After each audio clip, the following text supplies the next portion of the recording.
Y Môr Leidr a fi, gan Llio Maddox, cyhoeddwyd gan Wasg Gomer. Rwy'n hoffi dydd Gwener, a wyddos di pam, os nain sy'n hasglu o'r ysgol, nid mam. Mae hi'n aros amdanaf yn ei char bach du, cyn mynd ar ein siwrne yn ôl i'w thŷ. Awn yr hyd ei chwybr drwy'r ardd fach tlws gan ddringo o grisia a chau y drws. Mae hi'n gilwenyn gyfrwys ac yn cymryd fy llaw. Mae nain gyfrinach yn od ar y naw. Wyt ti eisiau i rannu gyda ti? Wyt ti wir eisiau gwybod? Wel, tro'r dudalen yn ddistaw bach. Rhaid addo nad wedi di smig siw na miw. Mae nain yn Fôr Leidr yn gapten ar ei chriw. Does neb yn y byd wedi clywed y si, ond mae nain yn Fôr Leidr creda di fi. Mae nain yn plygu ei chefn yn grwm dros rhywbeth mawr, dros rhywbeth trwm. Heibio'r holl lones a'r holl ffordd i'r cefn, mae trysor yn cuddio yn y cwpwr di-drefn. Beth arall sy'n cuddio gwmpas y tŷ? Wrth ymyl ei gwely, mae het anferth a fflu. Fe godaf fy mastiau gyda'r het ar fy mhen yn barod am mantur ac yn fentrus dros ben. Draw yn y lolfa a'i blifyn hardd coch, mae parot siaradus yn sgrichian yn groch. Mae'n hedfan i fyny, fry yn y nen, gan grawcian a chelebrant esgir neu ben. Mae nain a'i chriw swnllyd yn canu fel cor wrth adrodd hanesion ei hynt ar y môr. Nain yw'r dewraf ar foroedd a thir, ac yma yn y gegin mae chleddyf hir. Mae nain yn dychryn ei gelynion i gyd wrth chwilio dros foroedd peryglus y byd. Yn cuddio yn daclus mewn sliper fach wen, mi welais i un tro ei choes hir o bren.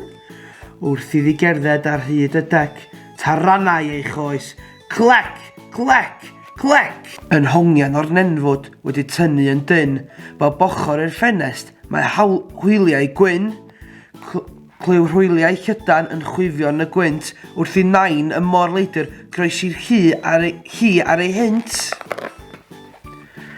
Welais ti fath beth erioed yn dy fyw, rydyn ni mynd ar mordaeth a nain wrth y lliw. Awn ar ein hantur i ffwrdd â ni, yn benwythnos cyfan, dim ond nain a fi. Draw yn y pellter, gallaf weld llain o dir, mae'r tywod yn eiraid, a'r awyr yn glir. Fe wela fan anas yn tyfu ar y coed, a'r pysgod rhyfeddaf a welais erioed. Wrth iddi nosi, cael wely bach tot, ac mae nain yn sibrwd, nos da bod. Cofiad i rwan, dim siw, miw, na smig, fod nain y Fôr Leidr yn hynod o slic.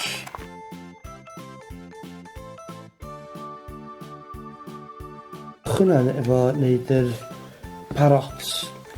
Da ni'n eisiau defnyddio'r papur plat melyn, yr un mawr, a beth dwi'n mynd i wneud gyntaf fydd i blygu fo'n ei hanner, fel da chi'n gweld dwi'n beth dwi'n wneud. Ydyn, mae'n angen yn haws i dorri efo siswn. Swn i chi yn gofyn am help i dorri efo siswn. Mae o'n reit berig chwarae efo siswn ydy, felly gofynwch am help i wneud y darn yma, sgwlwch chi dda, gan rhywun o'r aelod o'r tŷ. A dyn, jyst torri'r plat yn ei hanner.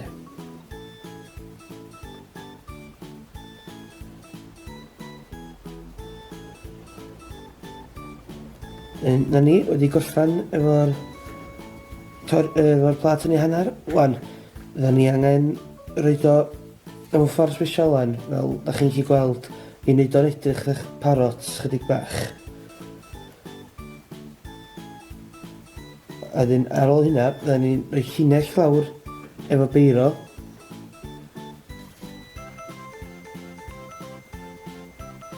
A dyn, roedd llinell llawr efo beiro.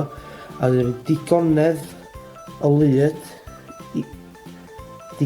lyd ar efo, fel bod o'n sticio'n galad iawn da, nes da ni'n eisiau golli ben, ac oes e? Wedyn, ar ôl hynna, yn gadw efo sychu, dwi'n mynd ymlaen. Ta mae hwnna'n sychu, mynd ymlaen i rhywbeth arall. Mi'n mynd wneud gafal 5 darn o bapur, neu 4 darn 5 darn o bapur fe gyda chi. Dwi'n rhaid o gyd ar ben ei gilydd a rhaid o ar y llaw fel da chi'n gweld. A dwi'n mynd rownd o efo beiro wedyn, rownd y llaw. Yn ofalus. Dyn ar ôl wneud hyn rwan, fydda i'n torri allan, so fydda chi angen gofyn am help unwaith eto i dorri allan. A dwi'n yn y gyd efo'i gilydd, fel bod ni mond gorau torri un waith allan a neud o'i gyd fyny yn go. So dwi'n cychwyn torri rwan.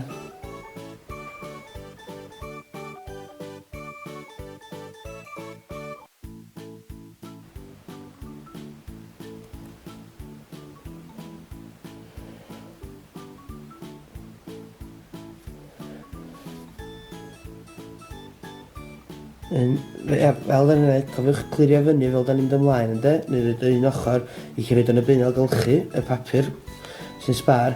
Dyn erbyn rwan fydd y glid wedi sychu chydig efo ar y parot. Dyn be dwi'n mynd, ynddo? Di troi o ffordd arall rownd rwan. Troi o ffordd arall rownd rwan i'r ochr gwyn. Dyn beth ni'n gwneud ydy, ei digonedd o lyd eto, a gludo'r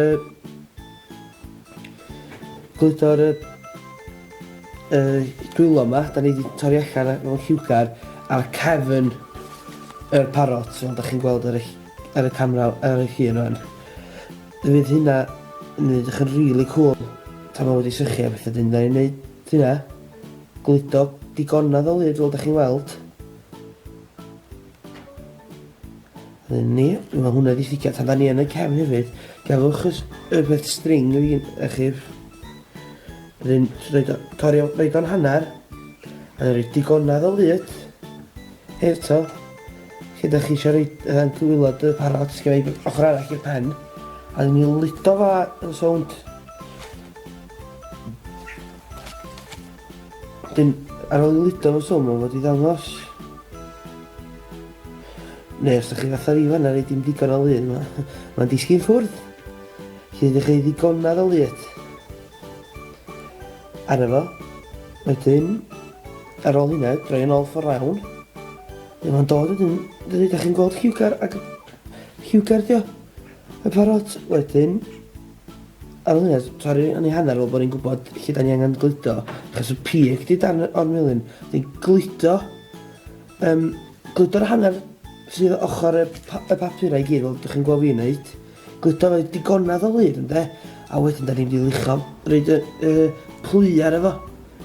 Chi'n gweld plu bob lliw da ni'n roed? Ni do'n ofnadwy o lliwgar ynddo?